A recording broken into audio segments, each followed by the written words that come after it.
I've always thought about concerts. I've always thought about different areas of the farm where we could do different, really unique things. You know, growing up here, I'll be out in the hayfield on top of a hay wagon while it's bringing bales into the to be unloaded. And I'll sit up there. I'm like, this is amazing up here. It's just a really cool view. But guess what? It's just myself and like a couple other guys who are enjoying this. No one else gets to share on how awesome it is. Yeah. And you know, whatever, you post it on YouTube or something like that. But that's silly. It's not the same thing. It's you can't get that same feel through a computer screen. Right. So even looking out to the outer fields during this past season, I'll always like cut down or mow a certain area just to kind of get what that could feel like as a theater or creating that vibe. And when the fields are all cut down low, you kind of go out there and you're like, yeah, you can completely see, it just makes sense, right? You can completely see this being something bigger, more special. And you can completely see where people could appreciate something that just doesn't exist. And so that idea was always just there. Mm-hmm. And I was, over a period of time, just talking to other people in that industry, getting to know it a little bit better. Also knowing that it's that is, you know, the restaurant industry is tough. This is like the restaurant industry with way more overhead and a lot more characters. Yeah. And it's a circus. It's just a completely different beast, and it's hard to get into for anybody. But there are some embedded players, and there's some also really big players out there too that are making it work. So there's business models that exist, but South Farms is always focused on, you know, what we're able to do very well, and weddings, events, and community events, and things at that scale just seem to work. Now, when, you know, the legs get kicked out from underneath your chair, you have to more or less thrive in chaos, and that's when you start looking for places where there's collaboration or mutually beneficial collaborations. And that's all this was. I reached out to the College Street Music Hall guys, and knowing that their whole business is shuttered. They're also about to open I think it's a 12 or 14,000 person venue called the Westville Bowl. Okay. It was about to open in 2020, but, you know, completely brought offline by all this.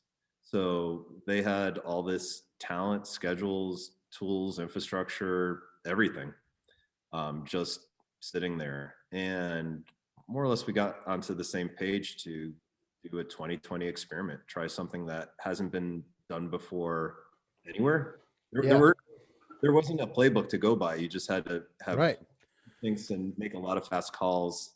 Had they been to the farm yet, or was it when you guys were talking about this, did they come and see it for the first time? And what was their reaction when they looked around? Well, we knew of each other, so yeah, there's familiarity. I actually they actually came up during one of our somewhat socials, because the big problem was not necessarily could you do it, but could people do it? Could your guests handle this? Because, you know, you hear about things. I think there was an event down in the Hamptons where it was just like, it was supposed to be a socially distanced type program, and it just fell off the rails. It was like, it was a reason for the industry not to exist at that point. Right. Because the guests couldn't follow the rules. And so at the somewhat social, people were spaced out, and we were policing it, and we were communicating, hey, this is not how it was last year. And if you're okay with that, hang out with us. And if you're not okay with that, you shouldn't be here right now. And then that's your decision to make. Yep. So taking cues from what worked and what didn't work, and applying it to a large area, and then applying it to a whole different industry, that was something that both the College Street group and our South Farms team could see together. And so we had a common, okay, this is what we have to do for this to work. And then it was all pathfinding, you know. Yeah. They reached out to New Haven or Yale College of Public Health, or School of Public Health, to more or less create a public safety plan for how we're doing things here.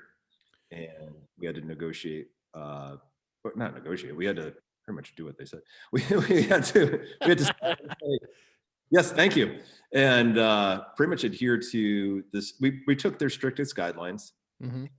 Fortunately, had the space to take those insanely strict guidelines and deploy them in a way that was in some ways just crazy, because Right. no one was doing this or had done this. And so Well, I wanted to ask, there were pictures or photographs of an event, I think in England yeah, around that time, right? They were coming out. People were like, oh shit, they're doing it.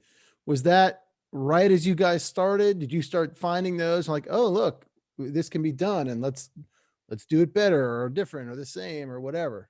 I don't know if it's nationally or globally, but there were in parallel, there were similar ideas percolating. I had this idea actually for not for concerts, but for restaurants. I was looking to partner with urban restaurants that were shut down and do outdoor dining experiences on a giant outdoor grid where we Mm, could get 150 grids on the lower property near the barn, have the chef cool. do the thing.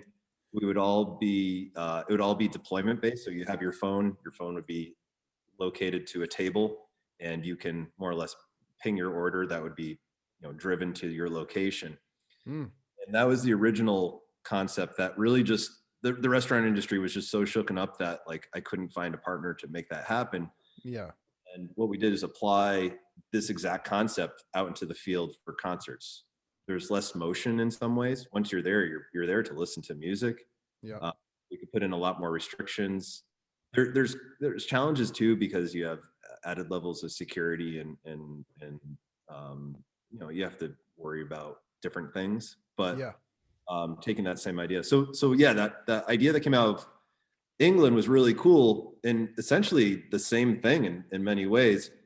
I would say their approach was a little more expensive because they had to create these aluminum platforms. Mm, And there was some cross sharing of ideas, because those aluminum platforms gave us the idea to create, how do we create an ADA viewing location? If someone wanted to go with this in a wheelchair or whatnot, if they had accessibility challenges, we actually used that platform idea for that solution. So there was cross pollination, but essentially these ideas all kind of came up at the same time. wow.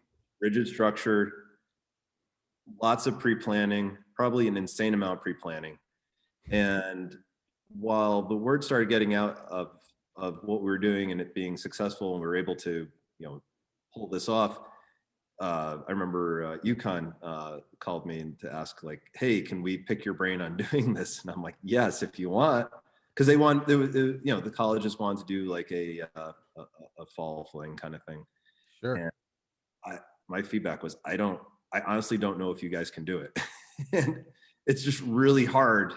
Yeah. And the discipline involved is it's like if a communist country ran concerts, it was at that level of here are the rules. And when you Right. start rounds, you have to follow these.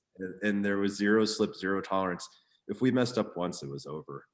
And so I understand too, and listeners understand where we're talking in these fields. Like that's it, right? There's just fields. There's just grass. There's no bathrooms built. There's no power, right? Everything had to come in. We're talking Max Gasgar shit, right? It was a deployment. It was a military base out in And how many people, what size venue are we talking about? so we envisioned it as a 2,000 person outdoor concert field. And based on that, we were able to hit a 500 person capacity model. But to Okay. keep the spacing, we had to limit 2 people per box. And so what we had to do is draw 250 squares. It was Sarah and I did the first run of drawing the squares out, which was awful. I can't.